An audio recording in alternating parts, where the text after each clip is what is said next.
Teman-teman, sejujur-jujurnya,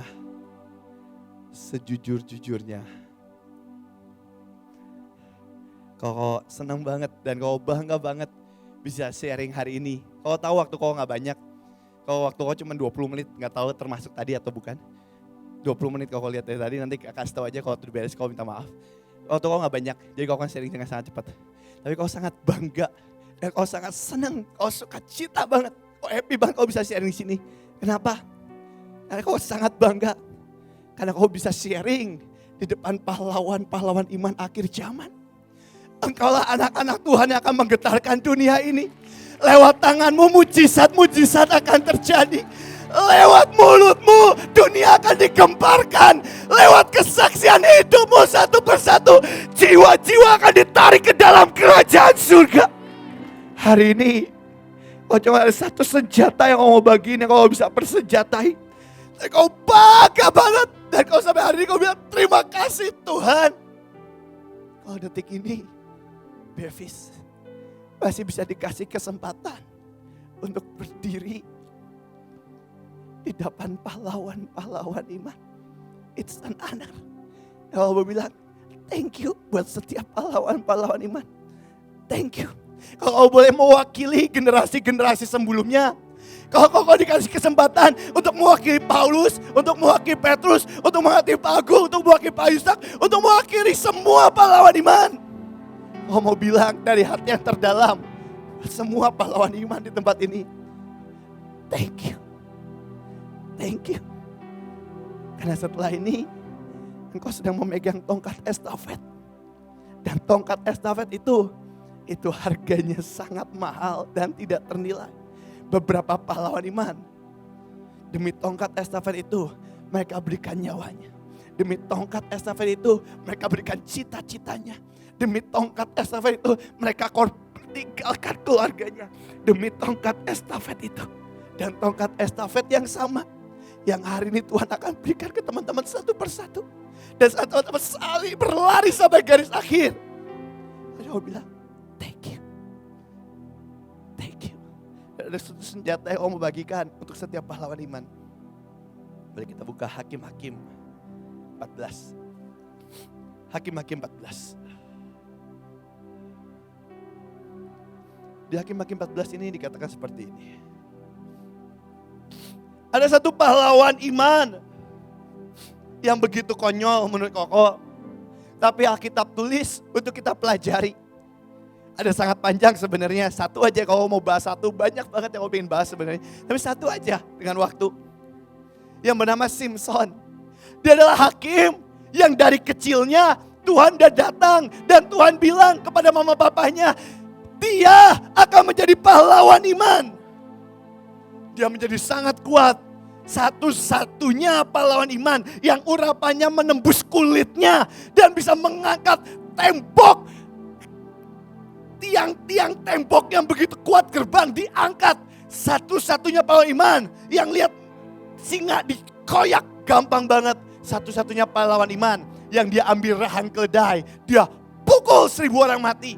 Ini adalah Simson. Hari ini teman-teman, orang waktu kita baca Simson, orang bisa berkata, kok itu Simson. Hari ini kita akan sama-sama lihat. Dan kita akan bahas dengan sangat cepat. Kalau udah habisin 10 menit ya, tinggal 10 menit. Kalau belum altar call, belum doa, belum sebagainya. Ya teman-teman, tapi aku mau bilang, Simson ini dari kecil Tuhan udah pilih Simson.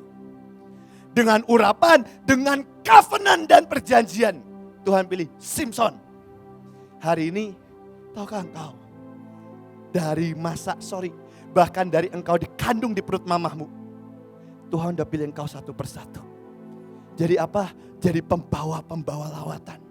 Waktu engkau bilang itu cuma Simson. No! Urapan yang ada di Simson. Bahkan lebih dahsyat Tuhan sudah curahkan di dalam hidupmu. Tuhan curahkan itu. Tapi apa yang terjadi? Kau tahu? Bahkan kau sangat tahu beberapa dari engkau. Dari engkau bayi, ada hamba Tuhan datang doain engkau. Dan hamba Tuhan ini bilang, anak ini akan jadi pembawa lawatan dahsyat, akan jadi menangkan banyak jiwa. Kau tahu ada nabi-nabi yang datang ke hidupmu. Dan Tuhan udah bilang berkali-kali. Dan kau bilang, itu gak ada bedanya sama Simson kok. Tapi ini yang terjadi. Simson, Laki-Laki 14 ayat 1. Simson pergi ke Timna dan di situ ia melihat seorang gadis Filistin. Ia pulang dan memberitahukan kepada ayahnya dan ibunya. Di Timna, aku melihat seorang gadis Filistin. Tolong ambillah dia menjadi istriku. Dia lagi jalan, bahkan di Timna itu went down artinya. Tetapi ayahnya dan ibunya berkata kepadanya, tidak adakah di antara anak-anak perempuan saudaramu itu bangsa kita perempuan yang kamu bisa ambil di orang Israel? Kenapa kamu harus ambil di orang Filistin? Tetapi jawab Simson kepada ayahnya, ambillah dia bagiku sebab dia kusukai. Pelajaran pertama buat setiap pahlawan-pahlawan iman. Teman-teman, apa yang terjadi dengan Simson itu gak ada bedanya dengan kita. Kenapa? Simson dari kecilnya udah terlalu cepat diangkat Tuhan. Teman-teman lihat hidupmu. Dari masa mudamu, Tuhan udah angkat engkau begitu rupa. Tapi apa yang terjadi dengan orang-orang yang diangkat Tuhan? Mereka kehilangan karakter. Mereka kehilangan menghargai yang ilahi. Mereka kehilangan menganggap rendah apa yang Tuhan anggap mulia.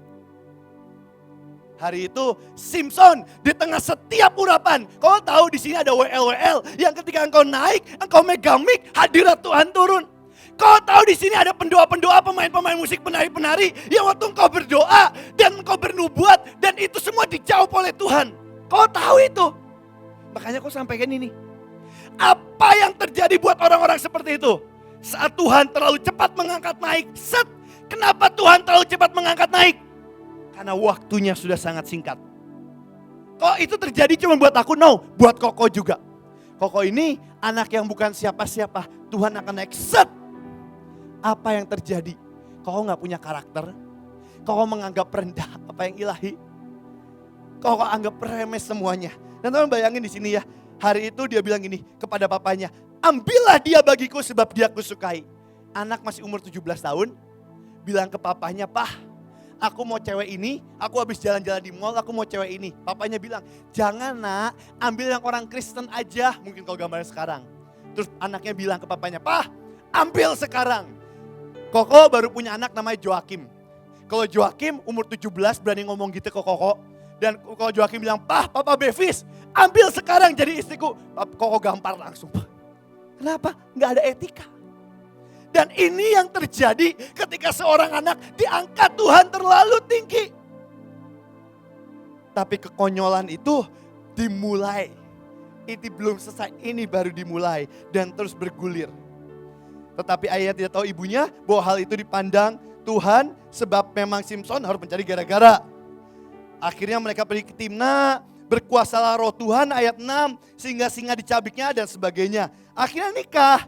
Akhirnya kawin menyimpang, dikeruknya madu ke dalam tangannya diambil. Setelah ayah pergi ke Simson mengadakan perjamuan. Sorry Koko cepet ya. Aku mengatakan ayat 12, langsung lompat aja ayat 12.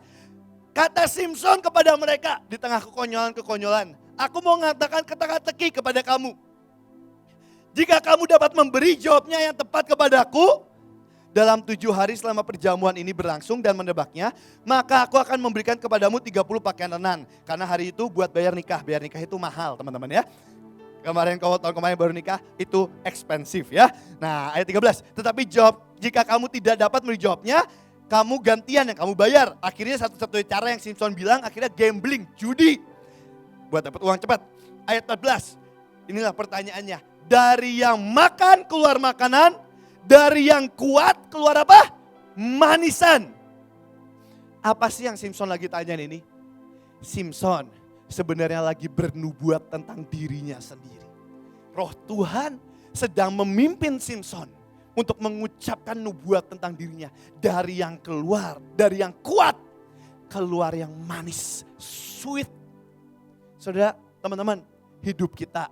Semua urapan, semua talenta, semua kekayaan, semua pengaruh, semua yang Tuhan kasih. Kalau engkau mau berikan itu ke tangan Tuhan, maka hidupmu akan menjadi manis di hadapan Tuhan. Siapa sih yang kuat? Simson. Makanya lagunya, biarlah manis kau dengar Tuhan. Manis kau dengar Tuhan dan hati. Ku bersuka kata. Teman-teman, gak ada lain dan gak ada bukan. waktu kita tutup mata kita terakhir kali, hidup kita mengeluarkan semua yang manis. Dan itulah destiny Tuhan untuk Simpson. Dan itulah destiny Tuhan untuk setiap engkau. Kenapa engkau diberi talenta, diberi semua kekuatan ilahi, semua urapan? Satu, biar manis yang keluar dari hidup. Apa yang manis? Damai sejahtera, sukacita, semua buah-buah roh yang sedap didengar. Dan itu sebenarnya yang Tuhan siapkan untuk Simpson.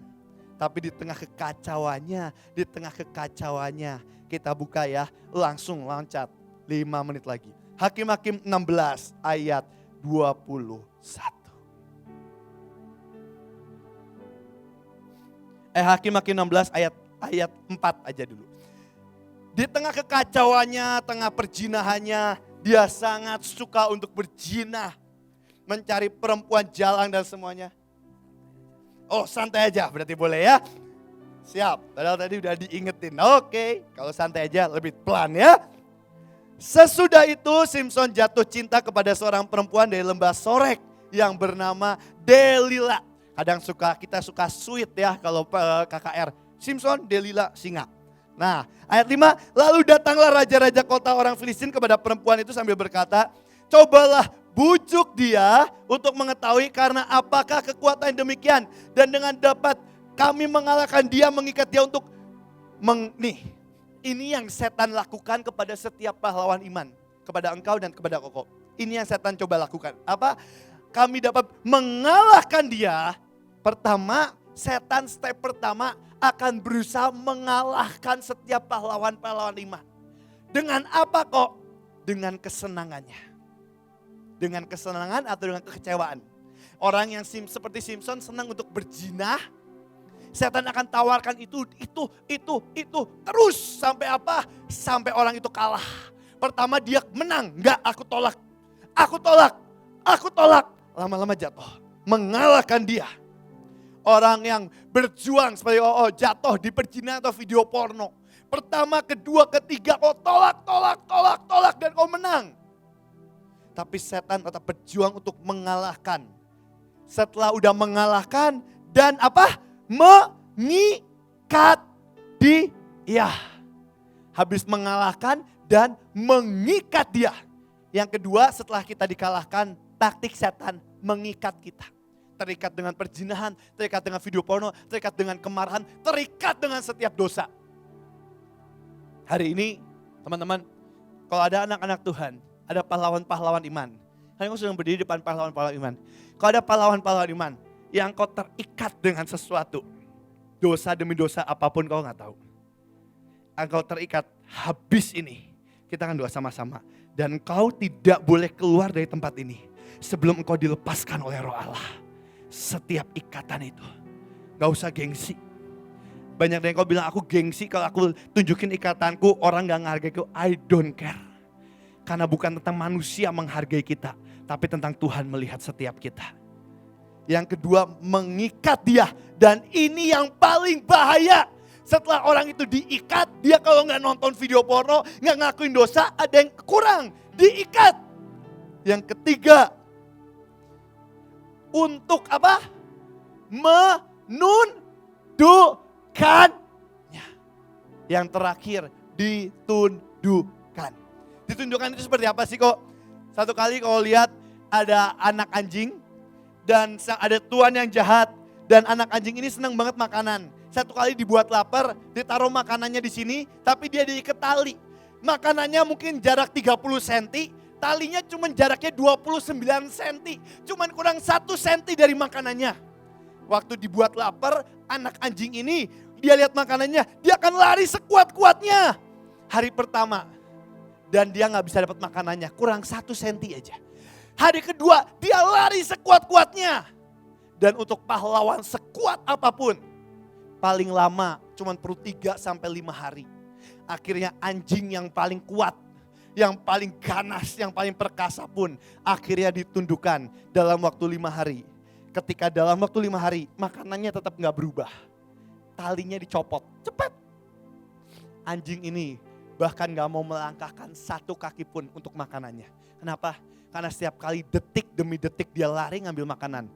lehernya berdarah. Dan waktu tali itu dicopot, dia gak mau. Itu gambaran pahlawan demi pahlawan iman yang ditundukkan oleh setan. Hari ini, teman-teman, itu yang membedakan mengikat dan ditundukkan. Orang yang ditundukkan, waktu dia ada kesempatan lepas pun dia gak mau. Tapi kalau orang yang diikat, dia masih mau berjuang untuk lepas. Hari ini, masalahnya itu keputusan hatimu. Engkau mau lepas atau tidak, kau cuma doakan. Tapi keputusan hatimu, engkau tetap mau terikat, kau bisa apa? Tapi kalau engkau mau dilepaskan, baru namanya kejujuran. Next, ini yang terjadi. Setelah Simson berjuang demikian rupa, berjuang demikian rupa. Hakim-Hakim 16 ayat 21. Setelah Simson berjuang, Simson akhirnya tunduk juga. Orang Filistin menangkap dia, mencungkil kedua matanya, dan membawanya ke Gaza. Teman-teman, kacau ya. Dari seorang yang bahkan bisa angkat semua tembok-tembok. Dari orang yang bahkan cuma pelurahan keldai dan 1.000 orang dibabat habis. Hari itu matanya dicungkil. Teman-teman, hari ini ngomong serius. Buat teman-teman, kau tahu sebelum ini engkau berdiri dan 1.000 orang datang ke hadapan Tuhan. Engkau bersaksi dan 1.000 orang dimenangkan. Engkau mimpin pujian dan 1.000 demi 2.000 orang semua dijamah oleh Tuhan. Tahukah apa itu seperti Simson? Dari orang yang begitu perkasa, melihat semua alam roh dengan semua urapannya. Satu titik karena kekonyolannya. Karena kekonyolan demi kekonyolannya, mata ilahinya dicungkil. Dari orang yang bisa mendengar suara Tuhan dan tahu hati Tuhan mau kemana. Hari ini beberapa dari engkau bahkan tidak terbuka lagi mata rohnya. Dan kau bilang, kok dulu aku bisa melihat kemauan Tuhan. Kok dulu aku bisa mendengar apa yang Tuhan mau. Hari ini seperti mata rohku tercungkil. Dan aku gak bisa apa-apa. Yes, ini yang terjadi dengan Simson. Kok dulu aku kesaksian. Orang semua nangis di cawan Tuhan. Hari ini bahkan buat maju ke depan pun aku gak mau. Kok dulu aku berkali-kali dapat mimpi. Aku lihat lawatan di jalan-jalan. Hari ini bahkan waktu aku tutup mata, aku udah gak ngelihat apapun. Apa yang terjadi? Itu yang terjadi persis seperti Simson. Dan apa yang dilakukan di ini? Ia dibelenggu dengan 2 rantai tembaga. Dan pekerjaan di penjara ialah menggiling. Teman-teman, dalam terjemahnya sebenarnya itu bukan menggiling. Tapi pekerjaan Simson di dalam penjara adalah sebagai gigolo. Kenapa kau sebagai gigolo? Kau cerita sejarahnya ya. Karena orang Filistin hari itu melihat Simson sebagai anak dewa. Dia ambil terahang keledai semua mati. Dia angkat gerbang, diangkat di pundaknya seperti bench press orang fitness. Dia orang yang begitu kuat. Orang Filistin lihat, wah dia anak dewa. Dan semua orang Filistin, semua perempuan pengen mengandung dari anak Simson. Kenapa? Karena semua perempuan Filistin cuma pengen satu tujuan. Dia melahirkan raksasa, kekuatan power yang begitu kuat seperti Simson. Kalau lompat ya, Roma 1 ayat 24. Roma 1 ayat 24. Ini yang terjadi dan yang bahaya pada Simson. Roma 1 ayat 24. Karena itu Allah menyerahkan mereka kepada apa? Keinginan hati mereka akan apa? Kecemaran. Sehingga mereka saling mencemarkan tubuh. Kok ini gak salah ayatnya? Ini bukan setan yang bawa. Karena itu siapa yang menyerahkan? Allah. Satu titik dalam hidup. Ketika engkau ada di level tertentu. Apa yang menjadi keinginan hatimu, Tuhan jawab. Dan yang bahaya, Simson dari masa mudanya, dia cuma pengen satu. Dia cuma sangat suka dengan yang namanya perzinahan. Dia keliling perempuan demi perempuan Filistin hanya untuk apa? Berzina. Dan itu cita-citanya dia. Itulah keinginan, the greatest desire dalam hidupnya. Dan akhirnya Tuhan kasih, Simson, kamu mau kan? Ikankah itu yang kamu mau? Sepanjang hatimu? Dikasih. Ditumplekin semuanya. Apa yang terjadi? Di penjara, di tengah kebutaannya, semua perempuan Filistin itu ngantri dalam penjara. Untuk apa? Untuk berhubungan Simson sebagai gigolo hanya untuk mengandung anak Simson. Itu makanya di kitab Bilangan 22 semua raksasa selesai. Tapi anehnya setelah Simson mati, muncullah para raksasa-raksasa seperti Goliat dan semua di orang Filistin. Yang akhirnya dibabat habis oleh Daud. Yang sebenarnya itu menjadi destiny Simson. Untuk menghabiskan semua orang Filistin. Tapi disitulah karena Simson tidak melakukannya. Generasi selanjutnya berkali-kali yang bernama Daud, a man after my own heart. Yang Tuhan bilang, Daud melakukan kehendak Tuhan pada zamannya. Apa kehendak Tuhan dalam hidup Daud? Untuk menghabisi setiap raksasa yang Simson tidak bisa habisi. Dan Daud menghabisi itu. Tapi itu semua dimulai dari kekonyolan demi kekonyolan. Seorang pahlawan iman yang begitu kuat, yang dipandang begitu menakutkan, disegani dengan setiap urapannya. Mengakhiri hidupnya sebagai pelawak dengan mata yang tercungkil. Dan sebagai gigolo yang direndahkan sedemikian rupa. Kita lihat akhir hidupnya Simson ya.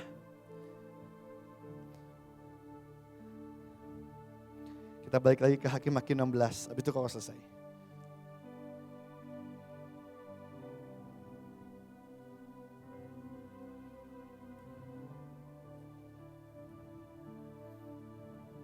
Hakim-Hakim 16, kita baca aja ayat 25. Ketika hati mereka riang gembira, berkatalah mereka, panggillah Simson untuk melawak bagi kita. Teman-teman, dari seorang yang begitu menakutkan, yang waktu dia angkat gerbang, orang Filistin bahkan gerak satu jari aja gak berani. Dan orang yang begitu perkasa cuman modalnya bukan pedang, modalnya cuma rahang keledai, 1000 orang dibabat habis. Bahkan orang mau nelen ludah aja takut ngelihat Simson yang disebut dewa. Hari ini dihabiskan semuanya di tengah kebutaan. Menjadi gigolo belum selesai. Panggillah Simson untuk melawak bagi kita. Simson dipanggil penjara. Ia melawak depan mereka. Mereka menyuruh dia berdiri antara tiang-tiang. Betapa koyak jiwanya. Berkatalah Simson kepada anak yang menuntun dia. Lepaskanlah aku. Biarkanlah aku merabat tiang-tiang penyangga rumah ini. Supaya aku dapat bersandar padanya. Di tengah lawakannya. Ayat 27. Adapun gedung itu penuh dengan laki-laki dan perempuan. Segala raja dan kota orang Filistin ada di sana. Dan di atas soto ada kira-kira 3.000 laki-laki dan perempuan. Yang menonton lawak kepada Simson ini. Tapi puji Tuhannya, ini yang Simson lakukan. Kita tutup dengan ayat terakhir ini. Teman-teman, itulah Tuhan, baiknya Tuhan. Di mata dunia, 100 kebaikan kita akan tertutup dengan satu kesalahan. Tapi di hadapan Tuhan, 1.000.000 dosa kita, 1.000.000.000 dosa kita akan tertutup hanya dengan satu pertobatan. Dan ini yang Simson katakan, berserulah Simson kepada Tuhan. Di tengah titik terendah dalam hidupnya, di tengah hidupnya sebagai gigolo, sebagai pelawak, sebagai orang buta yang bahkan tidak bisa membedakan kiri dan kanan, gak bisa melihat ke depan. Dia berseru. Di tengah seruan ilahinya yang ditulis dari abad ke abad. Ya Tuhan Allah. Dia berkata, Adonai. Ingatlah kiranya kepadaku. Dan buatlah aku kuat sekali ini saja. Once again. Dia gak minta banyak, dia once again Tuhan. Detik itu Simson tahu. Kunci kekuatan Simson bukan pada rambutnya. Kunci kekuatan Simson bukan pada matanya. Dia tahu kunci kekuatan Simpson dari awal hidupnya hanya pada relationship-nya dengan Tuhan. Dan buatlah aku kuat sekali ini saja, supaya dengan satu pembalasan, kubalaskan kedua mataku itu kepada orang Filistin. Teman-teman boleh tutup Alkitabnya, habis ini kita doa. Nanti Om Luki lanjutin. Teman-teman, di tengah kehancuran yang paling rendah, dia cuma perlu satu teriakan, mengubah dia. Dia cuma perlu satu teriakan, mengubah dia. Kok setiap kali ada kesempatan datang ke sekolah-sekolah, kau selalu sharing. Cuman karena satu teriakan, saya ke Tuhan. Itu yang buat Tuhan sampai hari ini. Dan saya bilang, teman-teman saya suka cerita, saya ini anak yang stres dan gila. Saya bangga banget cerita ini, karena inilah kehebatan Tuhan. Hari ini saya bisa beri tempat ini, semua karena anugerah. Dan saya gak punya satu hak pun untuk nyombongin. Kenapa? Karena waktu itu pun dari waktu kecil, teman-teman bisa tanya saudara-saudara saya. Bahkan saya tengah malam kalau tidur, saya gak bisa tidur. Kenapa? Saya tidur waktu itu bareng saudara-saudara sama Bu Iin di satu kamar hotel, yang suite yang gede. Dan umur 12 tahun, saya tanya Bu Iin saksinya. Umur 12 tahun di Semarang, di kamar hotel suite yang gede. Saya habis main, habis doa dan sebagainya. Jam 12, jam 1 pagi, jam 2 pagi. Saya bangun buka mata. Teman-teman tahu saya bangun buka mata di mana? Saya bangun buka mata ada di lobi hotel. Dengan kaki, gak pakai sendal, pakai celana, baju tidur, anak umur 12 tahun. Panik, pencet lift, saya buka ketok-ketok setiap kamar. Dan puji Tuhan hari itu selesai ketok-ketok, ada yang bukain namanya Bu Iin. Pertama kali, semenjak itu saya bangun pernah di tengah jalan. Kenapa saya gitu? Jiwa saya koyak. Saya gak ada bedanya dengan anak stres, karena memang saya anak stres. Waktu mama saya meninggal, jiwa saya koyak, saya stres. Apa yang terjadi? Setiap kali saya tidur, saya harus diikat tangannya di ranjang. Benar-benar diikat, pakai tali rafia kadang. Diikat, biar saya gak jalan. Anak stres. Hari ini, kalau saya bisa ceritakan kebaikan Tuhan, saya mau bilang, itu semua hanya karena anugerahnya. Hari ini saya gak tahu hidupmu di titik terendah apa seperti Simpson. Mungkin ada yang mata ilahimu udah dicongkel. Mungkin ada yang kau yang pernah dipermalukan. Yang kau bahkan udah ditundukkan dan gak mau bangkit berdiri. Saya mau bilang, nak, masih ada satu kesempatan lagi malam ini. Satu seruan Simpson mengubahkan semuanya. Ibrani 11 ayat 32. Nanti habis itu Om Luki ya. Ibrani 11 ayat 32. Lihat ini. Betapa baiknya Tuhan. Orang yang jadi gigolo, orang yang dicungkil, orang yang jadi pelawak, orang yang habis di mata dunia. Kita baca sama-sama. Dan apakah lagi yang harus aku sebut? Sebab aku akan kekurangan waktu apabila aku hendak menceritakan tentang Gideon, Barak, Simpson, Yefta, Daud, dan Samuel, dan para nabi. Simpson disandingin dengan Gideon, disandingin dengan Daud, disandingin dengan Samuel. Simpson yang udah dicungkil matanya, Simpson yang udah jadi pelawak, Simpson yang udah jadi gigolo. Hanya karena satu pertobatan.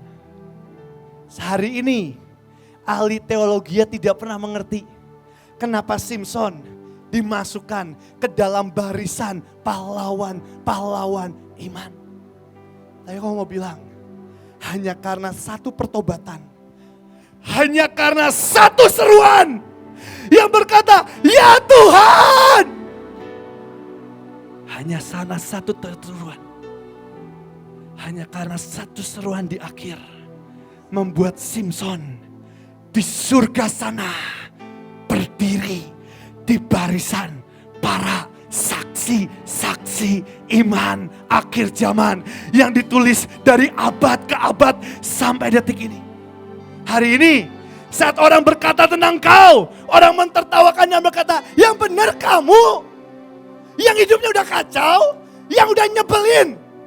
Izinkan kau berkata, hanya karena satu seruan malam ini, engkau satu persatu, kita di surga kelak akan berdiri di barisan pahlawan-pahlawan iman. Dan kau mau bilang, seperti yang Simpson bilang, kau yakin dengan sangat.